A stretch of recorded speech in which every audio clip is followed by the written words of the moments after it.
The wind howled through the prairie, carrying the scent of distant rain and the smoke of cooking fires. The night was still young, but the settlement was quiet, too quiet. Clara stood near the wagon, her small hands brushing against the rough wooden wheel. She had just kissed her mother good night, the warmth of her embrace lingering. The flickering lanterns cast long shadows over the dirt path, and for a moment, everything seemed peaceful. Then came the first gunshot. It cracked through the night, shattering the illusion of safety. Clara flinched, her breath catching as a second shot followed, then a third. A scream tore through the air. She turned toward the cabin. Her feet moving before her mind could catch up, a man burst through the doorway. Her father. Blood soaked his shirt. He staggered forward, reaching for her, then collapsed face first into the dirt. She couldn't move. "Run, Clara!" Her mother's voice rang out from inside the house. The door slammed shut. More gunfire. The walls shook. The voices outside grew louder, rough, laughing men. Raiders. Clara's breath came in short, sharp gasps. Her mother was still inside. She had to go back. But then she saw them. Silhouettes moving between the cabins, torches in hand, faces twisted with hunger for violence. They spread like wildfire, shooting anything that moved, dragging people from their homes. She stumbled back, nearly tripping over her own feet. A man turned his head, his shadowed face catching the glow of the burning rooftops. Their eyes met. "Run." She ducked low, scrambling under the wagon just as heavy boots stomped past her. Smoke thickened the air, stinging her throat. She pressed herself against the ground, dirt clinging to her damp skin. The screams didn't stop. Through the gaps in the wooden planks, she saw her mother. The door had been kicked in, and she was dragged out onto the porch, struggling against the men who held her. "Where's the girl?" one of them snarled. Her mother spat in his face. He wiped it off slowly, then pulled a knife. Clara clamped a hand over her mouth as he drove the blade into her mother's chest. The woman sagged, a choked gasp escaping her lips before she crumpled onto the porch. The world blurred. A sound built inside her, raw, animalistic, but she swallowed it down, forcing herself to stay silent. If they saw her, she would be next. The men looted the bodies, their laughter mingling with the crackling flames. It wasn't until one of them barked an order, "Find the girl," that panic truly set in. She had to move, slipping from under the wagon. She crawled through the shadows, her palms scraping against rocks and dry grass. The smoke provided some cover, but not enough. One wrong step, one snapped twig, and they would hear her. She made it to the edge of the settlement, her lungs burning from holding her breath. The open plain stretched before her, vast and unforgiving. There was nowhere to hide. Footsteps pounded behind her. She bolted. The wind roared past her ears as she ran, her legs aching, her heart hammering against her ribs. She didn't dare look back. A gunshot cracked through the night, and dirt exploded near her feet. She swerved, her bare soles stinging against the uneven ground. A figure loomed ahead. She skidded to a stop, her body nearly giving out beneath her. The man stood tall, his rifle in hand, a sneer curling his lips. "Thought you could get away, little rabbit?" She turned, but more of them emerged from the darkness, surrounding her. Trapped, a hand snatched her wrist, yanking her forward. She kicked, clawed, bit down on the rough fingers. The man cursed and slapped her hard across the face. The world tilted. Stars burst behind her eyes. "Feisty one!" Another chuckled. "What do we do with her?" "Take her back," the first man grunted. She might be worth something. Her head spun as they dragged her away, back toward the burning settlement. The flames had consumed nearly everything, leaving only skeletal remains of homes and the bodies of those who had once lived in them. Her family was gone. Everything was gone. The night stretched endlessly as they tied her hands and threw her over the back of a horse. The ride was rough, each jolt sending fresh waves of pain through her body. She tried to stay awake, but exhaustion pulled at her. The world faded in and out, blurred shapes moving around her, voices muffled. When she finally woke, she was on the ground, her hands still bound, the cold earth pressing against her cheek. The raiders had set up camp in a clearing, their laughter ringing out as they drank. A fire crackled nearby, casting flickering shadows across their cruel faces. One of them noticed she was awake. He crouched beside her, grinning. "You're lucky we need you alive," he murmured, brushing a strand of hair from her face. "For now." She turned her head away, bile rising in her throat. They weren't going to kill her. Not yet. She had to find a way out. Her fingers worked against the rope binding her wrists, but the knots were too tight. The firelight glinted off a knife tucked into a sleeping raider's belt, just out of reach. The hours dragged. Her body ached, her mind raced. She listened, waiting for the moment when their guard would drop. When the night grew deeper, the fire die into embers, she saw her chance. One of them, drunk, stumbling, wandered away from the fire to relieve himself. The others were dozing, their weapons resting nearby. She inched toward the knife, her breath shallow, her fingers stretched. Almost there, a twig snapped, a rustle in the trees. The drunken raider barely had time to react before a shadow descended on him. A sharp, wet sound, a gurgled gasp, then silence. Clara froze. Something moved beyond the firelight, just out of sight. One of the men stirred. What was that? The shadows shifted again. A low whisper of movement. Then chaos. A figure burst in the darkness. A warrior, swift and deadly. The nearest raider barely had time to grab his rifle before a blade slashed across his throat. Blood sprayed, staining the dirt black. Gunshots rang out, wild and panicked. The warrior moved like smoke, weaving between them, cutting them down with brutal efficiency. Clara couldn't breathe. One of the raiders stumbled toward her, his face twisted in terror.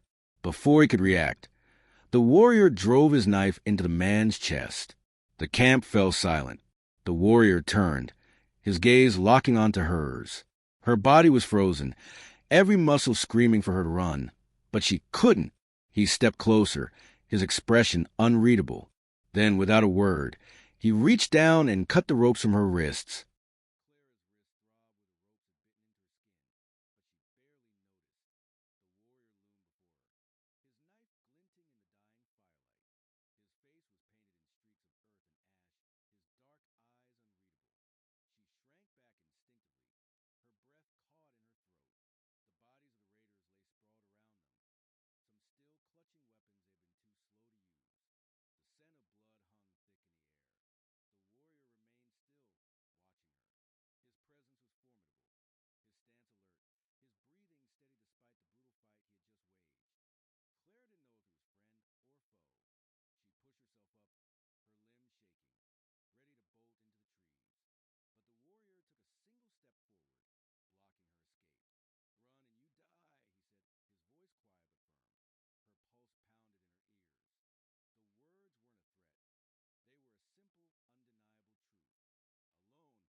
fell forward. The warrior mounted the horse in a single, fluid motion, then extended his hand toward her. Clara stared at it, her pulse quickening. She had never ridden a horse without a saddle before, and certainly never with a stranger. But what choice did she have? Swallowing hard, she reached up. His grip was strong and steady as he pulled her onto the horse, settling her in front of him. The moment his arms bracketed her, holding the reins, she tensed. "Hold on," he said. Before she could protest, he nudged the horse forward. The ground blurred beneath them as they rode into the night, leaving the slaughtered camp behind. Cold air rushed past her, tangling her hair, numbing her exposed skin. She clutched the front of her dress, willing herself not to cry. Everything had happened too fast. Hours ago, she had been home. Her mother's laughter had still rung in her ears. Now, they were gone, and she was riding into the unknown with a man whose name she didn't even know. The warrior's presence was solid behind her, his movements precise as he guided the horse through the darkness. He did not speak, did not ask her questions. He simply rode, as if he had already decided where they were going. She wanted to ask him who he was, why he had saved her, but exhaustion pressed heavily on her. Her body swaying with the horse's movement, her eyelids drooped. She fought to stay awake, afraid that if she slept, she would wake up to another nightmare. At some point, she must have lost the battle, because when she opened her eyes again, it was morning. She was no longer on the horse. A thick fur blanket covered her, its warmth pressing in from all sides. She lay on soft earth, the scent of damp grass filling her nose. Blinking, she pushed herself upright. They were in a valley, nestled between towering trees. A small stream gurgled nearby, its waters shimmering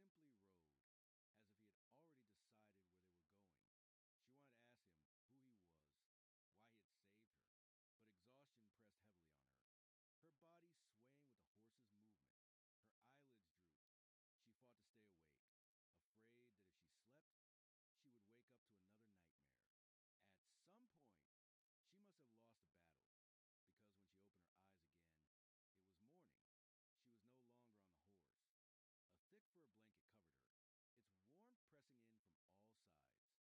early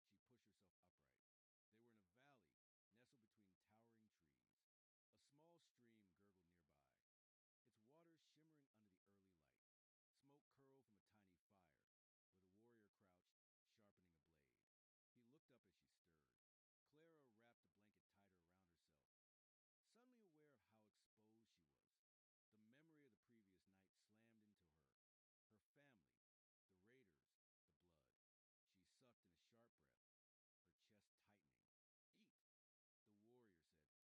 from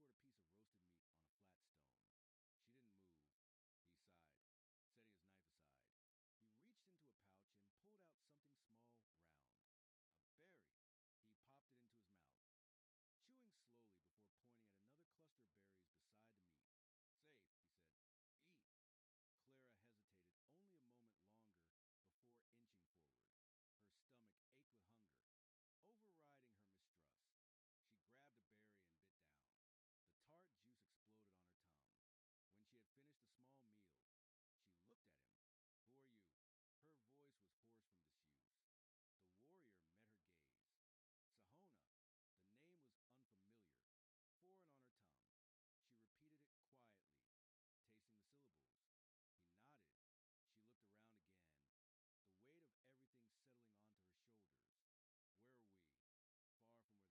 the weight of everything settling onto her shoulders. "Where are we?" "Far from where they will look." He poked at the fire with a stick, but not far enough yet. She swallowed, watching him. He moved with the quiet confidence of someone who knew the land, who understood the dangers in a way she never could. He had killed those men without hesitation, but he had also given her water, food, warmth. "Why did you help me?" she asked. Sahona didn't answer immediately. He tossed another branch on the fire, watching the flames curl around the fresh wood. When he finally spoke, his voice was low. "They kill. They take. They think no one will stop them." His dark eyes met hers. "But I did." A shiver ran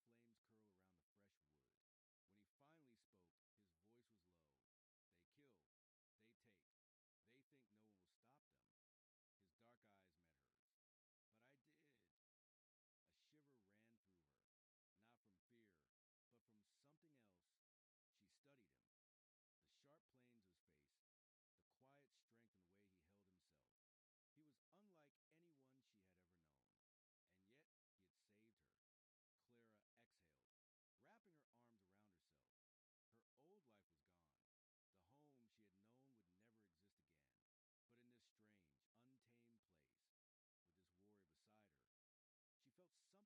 fleeting, but it was there. And for now, it was enough. The wind swept across the valley, rustling the grass in long, whispering waves. Clara followed closely behind Sahona as they moved through the dense thicket, her bare feet struggling to keep pace with his effortless strides. Each step pressed fresh aches into her body, but she gritted her teeth and kept going. The land stretched endlessly around them, vast and untamed. Every sound, the distant cry of a hawk, the snap of a branch, set her nerves on edge. Sahona walked ahead, his posture calm but alert. He had said little since they left the valley that morning, only offering her a strip of dried meat and gesturing for her to follow. He navigated the land with the ease of someone who had spent his life reading its signs. She, on the other hand, felt like an intruder in a world that did not belong to her. By midday, her legs were trembling, her throat dry. She wanted to ask when they would stop, but she had quickly learned that Sahona only spoke when necessary. So she pushed forward, forcing herself to match his pace. Finally, he halted near a cluster of rocks by a narrow stream.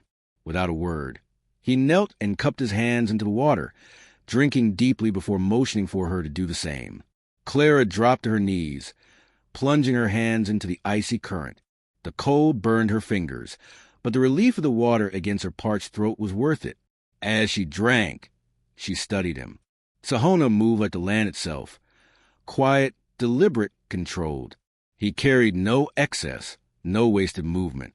Even now, as he crouched near the water, his gaze flicked the surrounding trees, ever watchful. She wiped her mouth. "Where are we going?" Sahona remained still for a moment before answering. "West." Clara frowned. "What's west?" His dark eyes met hers. Safety. She wasn't sure if she believed that. Nowhere had been safe. Not her home. Not the camp where the raiders had taken her. But she had no choice except to trust him. They continued walking as the sun dipped lower in the sky, casting long shadows across the land. The weight of exhaustion pressed on Clara, but she refused to let it slow her down. Sahona had not stopped for hours, and if he could endure, then so could she. By nightfall, they reached the base of a rocky ridge. The land sloped upward, jagged and uneven. Sahona climbed without hesitation, and Clara followed, her breath coming in short, sharp gasps. The stone beneath her hands was rough, scraping her palms as she scrambled over the ledge. When they reached the top, she staggered, dropping to her knees. Her muscles screamed in protest, but when she lifted her gaze, the exhaustion faded for a moment. Below them, the land stretched endlessly, silvered by moonlight. The trees swayed like dark sentinels, their shadows stretching across the hills. The sky above was a vast ocean of stars. For a moment, it was easy to forget the blood and the fire, the men who had taken everything from her. Sahona sat near a boulder, his knife in hand, carving at a small piece of wood. Clara hesitated, then lowered herself onto the ground beside him. The silence stretched between them, thick but not uncomfortable. "Did you know them?" she finally asked. "The men you killed?" Sahona didn't look up. "No." "Then why help me?" His knife stilled against the wood. The firelight cast sharp shadows across his face. "They take what is not theirs," he said simply. "They do not fear the land or the people in it. They believe they are stronger, that they own everything they see." He turned the wooden carving in his hands, his expression unreadable. "I do not let men like that live." A chill ran down her spine, not because she feared him, but because she knew he was right. She thought of the men who had ridden into her home that night, laughing as they shot her father, as they dragged her mother from their house. They had been so sure of their power, so certain that no one could stop them, but someone had. She studied Sahona, the quiet strength in the way he sat, the controlled movements of his hands as he carved. He had chosen to intervene, to fight men who were not his enemies.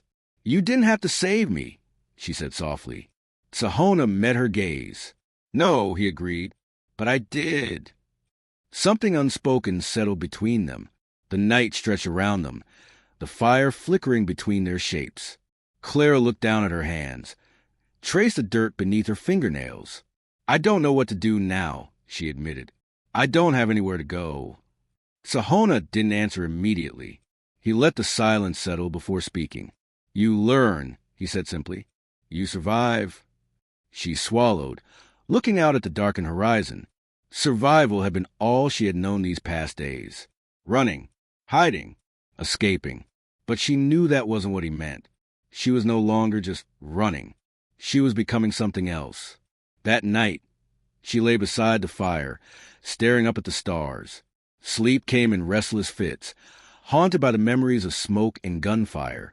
But when she woke, the first light of dawn creeping over the ridge, she found something unexpected waiting inside her, a flicker of resolve. The journey was far from over, and danger still lurked beyond the hills. But she was no longer alone.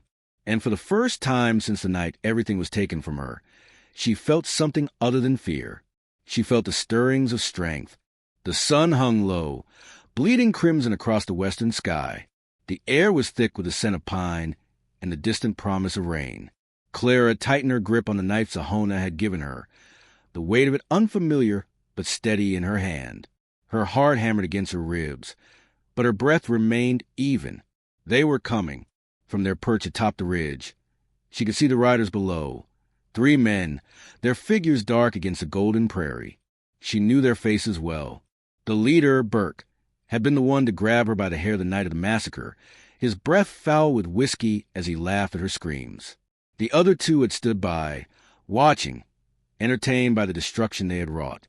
Now, they were hunting her again. She felt Sahona shift beside her, his body still as a coiled predator. His bow rested across his lap, an arrow nocked, waiting. "You can still run," he murmured, his voice low. Clara didn't look at him. Instead, she watched the men wind their way through the trees, their horses moving at an easy gait. Confident, unhurried, they thought they were closing in on easy prey. "I'm not running," she said. Sahona studied her for a long moment, then gave a small nod. Without another word, he melted into the shadows, moving with the silent grace of a wolf. He would flank them, striking when the time was right. Clara stayed where she was, pressing herself lower against the rock. She felt the earth beneath her palms, steady and solid. The fear was there. How could it not be? But it no longer ruled her. It had sharpened into something else. Burke's voice drifted up the hill. "Come on out, little girl. We know you're here." Clara's grip tightened on the knife. Another voice, hoarse and mocking. "You've been a hard one to track, but there ain't nowhere left to run now." She exhaled slowly, centering herself. The last time she had faced these men, she had been powerless, helpless. No longer. Burke pulled his horse to a stop, scanning the ridge. "Ain't no use hiding. We'll find you." Clara waited. One of the men dismounted, his boots crunching against the dry leaves. "Maybe she's dead already," he muttered. Burke spat. "She ain't dead. She's too stubborn for that." His voice turned colder. "But if she doesn't come out, we'll burn the whole damn forest down." That was when Clara moved. She sprang from her hiding place, swift as a breath of wind, her knife slicing through the air. The dismounted man barely had time to register her before the blade buried deep into his side. He let out a strangled cry, staggering backward. Burke wheeled his horse around, cursing. But before he could react, an arrow whistled through the trees and struck his shoulder. He grunted in pain, jerking back in the saddle.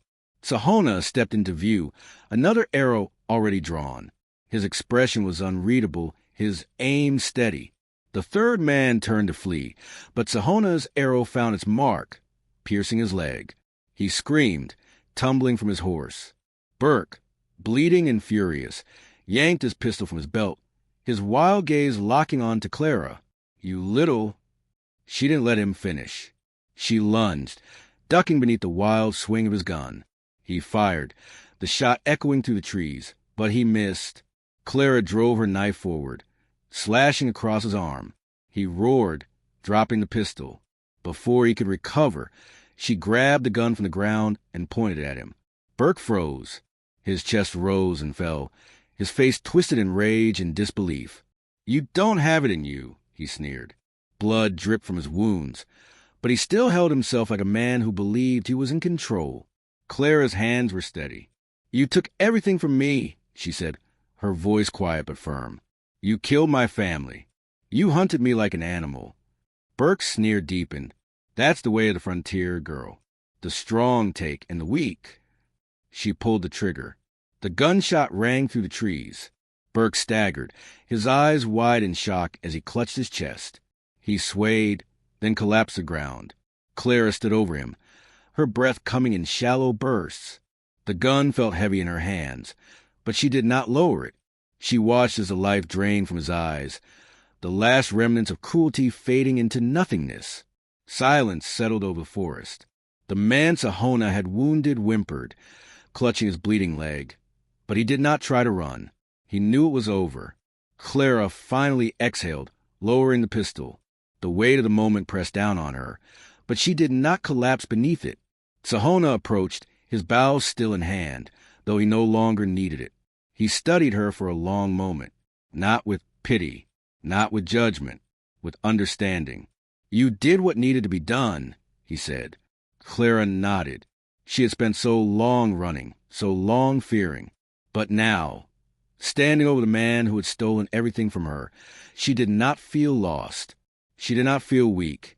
She felt free. Sahona gestured to the last surviving man. "What do you want to do with him?" Clara turned her gaze to the whimpering raider. He flinched beneath her stare. "Go," she said, "and never come back." He scrambled to his feet, limping as he fled into the trees. Clara watched him disappear, then turned back to Sahona. The fire of vengeance had burned away the last of her fear, but what remained was something else entirely. She was no longer the girl who had cowered in the shadows of her burning home. She was something new. Sahona gave her a small nod, as if he saw the change in her too. "There's a village west of here," he said. "People who will welcome you." Clara met his gaze, and for the first time in a long while, she smiled.